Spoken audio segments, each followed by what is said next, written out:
The Himalayan forest is cold, and the hollow is dark, and a tiny cinnamon puffball is about to meet the world. You poop into the world inside a cozy tree hollow somewhere in the misty Himalayan forest. Oh yeah, welcome, little puffball. Your body length? Barely the size of a pencil case. Around 15 centimeters of pure confusion wrapped in orange fluff. You can't walk. You can't squeak properly. Your tail a stubby comma. Your eyes sealed like sleepy buttons. You're just a warm potato relying on mom's belly fur. Mama Red Panda keeps you hidden from everyone. And for good reason. Out there, snow leopards, martens, and owls are waiting like it's a baby panda buffet. You spend your early days snuggled, milk-drunk, and half-frozen under mountain winds that can turn your tail into an icicle. Fun fact, red panda moms usually give birth to 1 to 4 cubs, and each one stays hidden for nearly 3 months before seeing the sun. You've got 3 siblings, and every meal turns into a wrestling match. Whamp!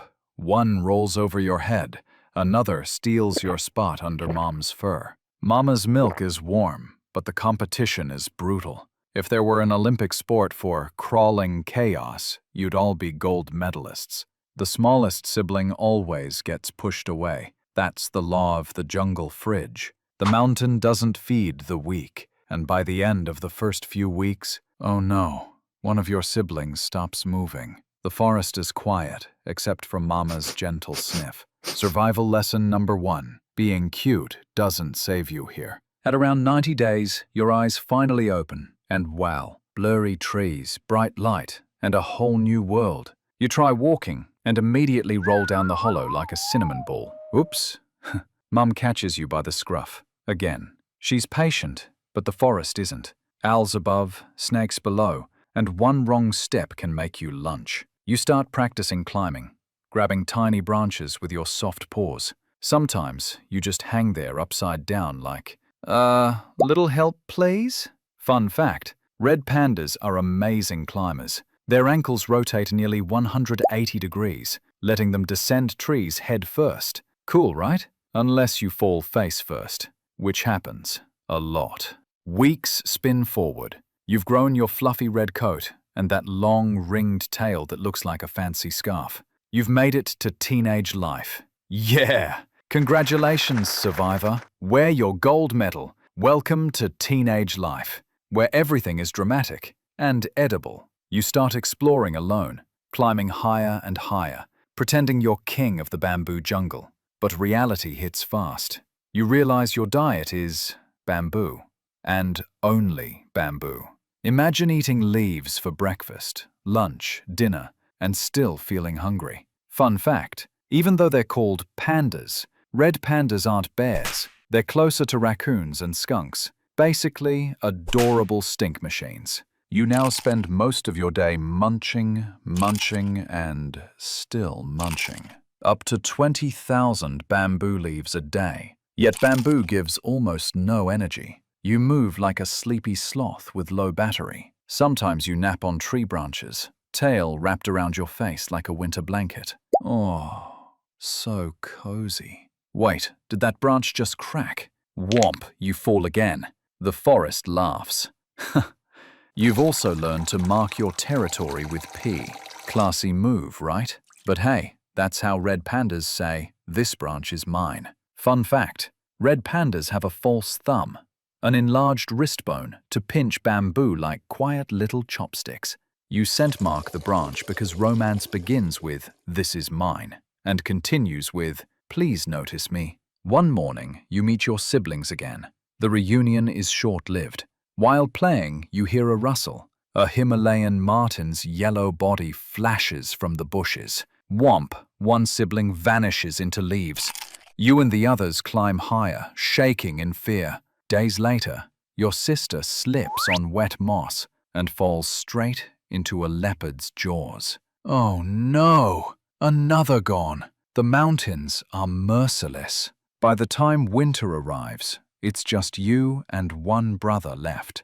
You huddle together through freezing nights, sharing breath under the same hollow. But hunger makes you split up, and when you return, he's gone too.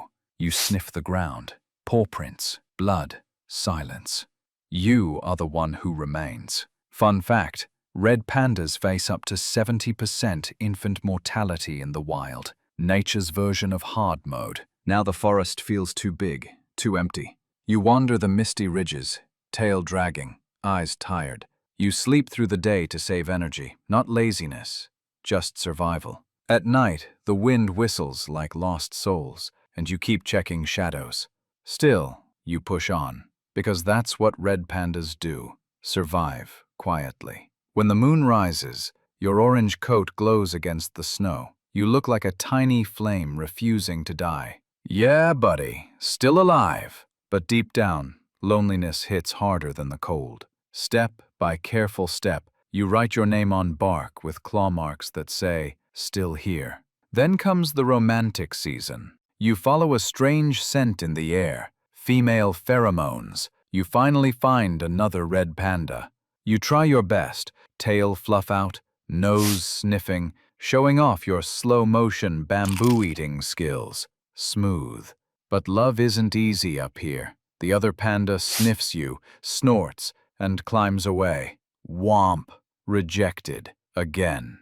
You try marking territory. You call softly through the night, but no reply. You end up sitting alone, nibbling bamboo like it's heartbreak food. Fun fact, red pandas are mostly solitary. They only meet for mating, and sometimes even that doesn't go well. Nature's version of ghosting. It's dawn. Mist hugs the valley and the air smells strange.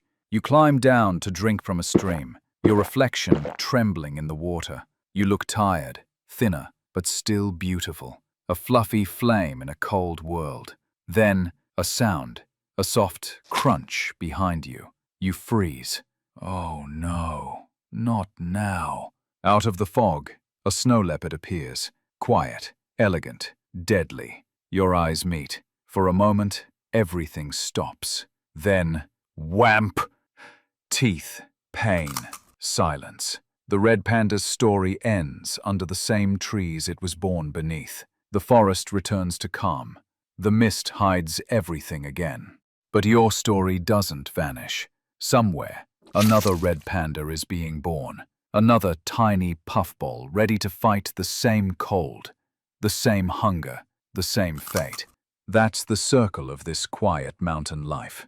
Beauty, wrapped in struggle. Fun facts. Red pandas aren't related to giant pandas. They eat mostly bamboo, but also snack on eggs and berries.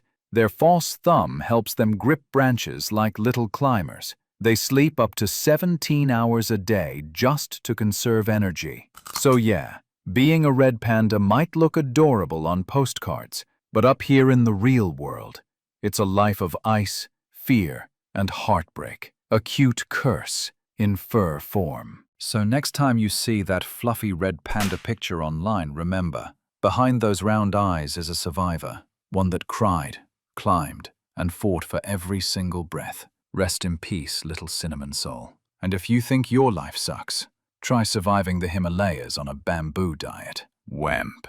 If you enjoyed this tragic comedy of fluff, don't forget to hit subscribe, because there's always another animal out there living a life way worse than yours.